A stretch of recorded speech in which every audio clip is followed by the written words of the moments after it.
Pardonner, c'est passer au-dessus du passé de l'autre pour le voir comme une nouvelle créature.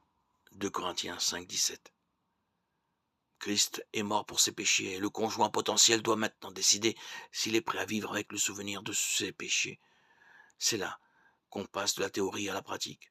En matière de pardon, cela aide toujours de voir notre propre passé comme Dieu le voit. Le péché sexuel est une offense contre lui, mais pas plus que le mensonge, la tromperie, les pensées mauvaises, le tabagisme et l'ivrognerie, l'impatience, l'orgueil, le refus de pardonner.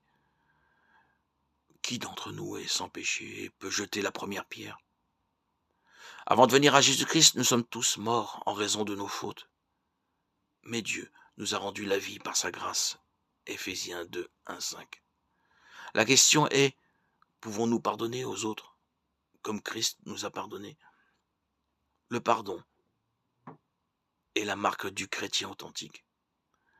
Jésus a dit que si nous ne pardonnons pas, Dieu ne nous pardonnera pas non plus. Matthieu 6, 14, 15.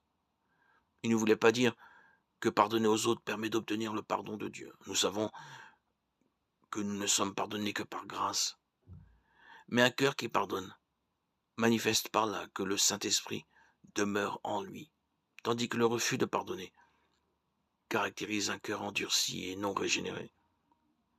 Quelqu'un qui envisage d'épouser une personne qui n'est plus vierge devra d'abord beaucoup y réfléchir, prier et s'examiner lui-même.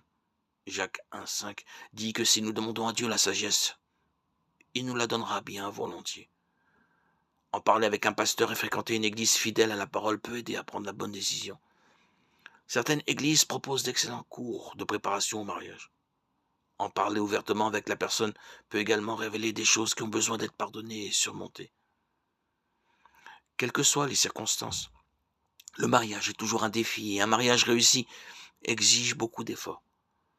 Les deux conjoints ont besoin de l'amour inconditionnel. Éphésiens 5 décrit les rôles du mari et de la femme dans le mariage. Mais ce passage s'ouvre sur un principe général qui s'applique à tous deux. Soumettez-vous les uns aux autres dans la crainte de Dieu. Éphésiens 5, 21.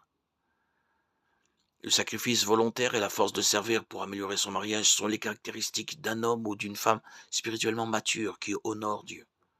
Choisir son conjoint avec sagesse selon ses qualités bibliques est important.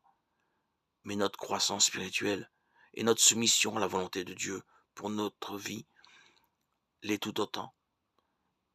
Si les deux conjoints cherchent à être ce que Dieu veut qu'ils soient, ils pourront, malgré leur passé, construire un mariage qui honore Dieu et les rende tous deux heureux.